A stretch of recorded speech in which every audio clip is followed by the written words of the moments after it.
कृष्ण कहते हैं, जब प्रेम अपने शुद्धतम रूप में पहुंचता है तो समय भी ठहर जाता है। जहां अहंकार नहीं, वहां मैं स्वयं नृत्य करता हूं। नमस्कार दर्शकों, आप देख रहे हैं भक्ति की कहानियां, जहां कथा नहीं, अनुभव होता है। आज की कहानी किसी साधारण रात की नहीं है। आज की कथा है उस रात्रि की जब वृंदावन केवल भूमि नहीं रहा, वो ब्रह्मांड का केंद्र बन गया। आज की कथा है महारास की प्रस्तावना। शरद पूर्णिमा की वो रात, आकाश निर्मल था। शरद पूर्णिमा का चांद दूध सा उजला होकर यमुना के जल में उतर आया था। वृंदावन की हवाओं में मंद सुगंध थी। कदम वृक्ष स्थिर थे, जैसे प्रतीक्षा में हों। और उसी क्षण यमुना तट पर खड़े थे श्री कृष्ण। पीतांबर हल्की हवा में लहरा रहा था, मोरपंख चांदनी में चमक रहा था। पर आज उनकी आंखों में कुछ और था। आज लीला बदलने वाली थी। वो पहली धुन। कृष्ण ने धीरे से बांसुरी उठाई। कोई घोषणा नहीं, कोई आह्वान नहीं, बस एक धुन। पर वो धुन साधारण नहीं थी। वो धुन बुलावा थी। वो धुन आत्मा का निमंत्रण थी, गोपियों का आह्वान। वृंदावन की गलियों में गोपियां अपने अपने कार्यों में लगी थीं। किसी के हाथ में मटकी थी, किसी के चूल्हे पर रोटी। पर जैसे ही वो धुन कानों में पड़ी, सब कुछ ठहर गया। हृदय तेज धड़कने लगा। किसी ने नहीं सोचा जाना चाहिए या नहीं, बस भीतर से आवाज आई, वो बुला रहे हैं। और एक एक कर गोपियां चल पड़ी। ये आकर्षण नहीं था, ये आत्मा का खिंचाव था, राधा की अनुभूति। बरसाना में राधा ने जैसे ही धुन सुनी, उनकी आंखें बंद हो गईं। वो जान गईं, आज कुछ विशेष है। उनके कदम स्वयं चल पड़े। ये मिलन की इच्छा नहीं थी, ये पूर्ण समर्पण का पहला कदम था। यमुना तट पर मिलन। धीरे धीरे गोपियां यमुना तट पर पहुंचने लगी।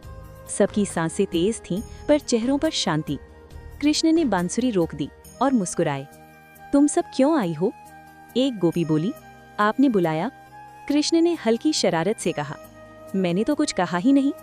गोपियां समझ गईं, बुलावा शब्दों से नहीं था, धुन से था। पहली परीक्षा। कृष्ण बोले, रात गहरी है, घर लौट जाओ, तुम्हारा कर्तव्य तुम्हें पुकार रहा है। क्षण भर को सब स्तब्ध रह गईं। क्या ये परीक्षा है? राधा आगे बढ़ी।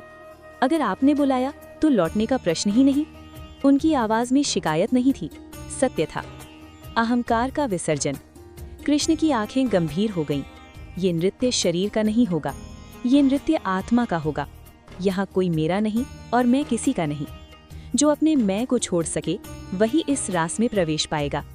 गोपियों ने आंखें बंद कर लीं। उन्होंने अपना नाम, अपनी पहचान, अपना अहंकार सब छोड़ दिया। चांद क्यों ठहर गया? जैसे ही सबने समर्पण किया, कुछ अद्भुत हुआ। चांद स्थिर हो गया, हवा थम गई, समय जैसे रुक गया। क्यों? क्योंकि जहां प्रेम शुद्ध हो, वहां समय का कोई अर्थ नहीं। महारास की प्रस्तावना। कृष्ण ने दोनों हाथ फैलाए और अगले ही क्षण वो हर गोपी के बीच थे, एक साथ। ये कैसे संभव है? क्योंकि ये लीला तर्क की नहीं, अनुभव की है।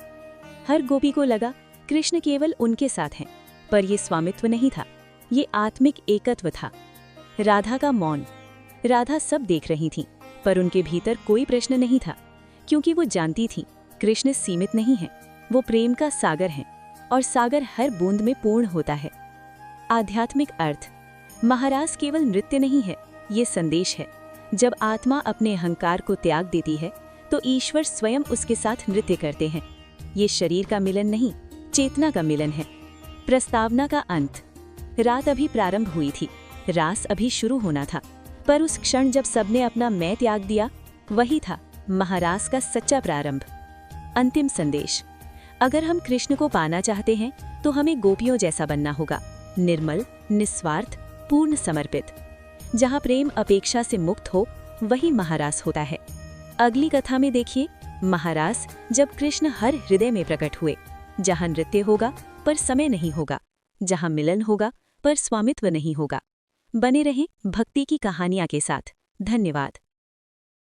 अगर आपको हमारी स्टोरी वीडियो अच्छी लगी हो तो हमारे वीडियो को लाइक करें, चैनल को सब्सक्राइब करें और अपने फ्रेंड्स के साथ भी शेयर कीजिए। और कमेंट में बताइए कि कैसी लगी आपको ये स्टोरी। धन्यवाद।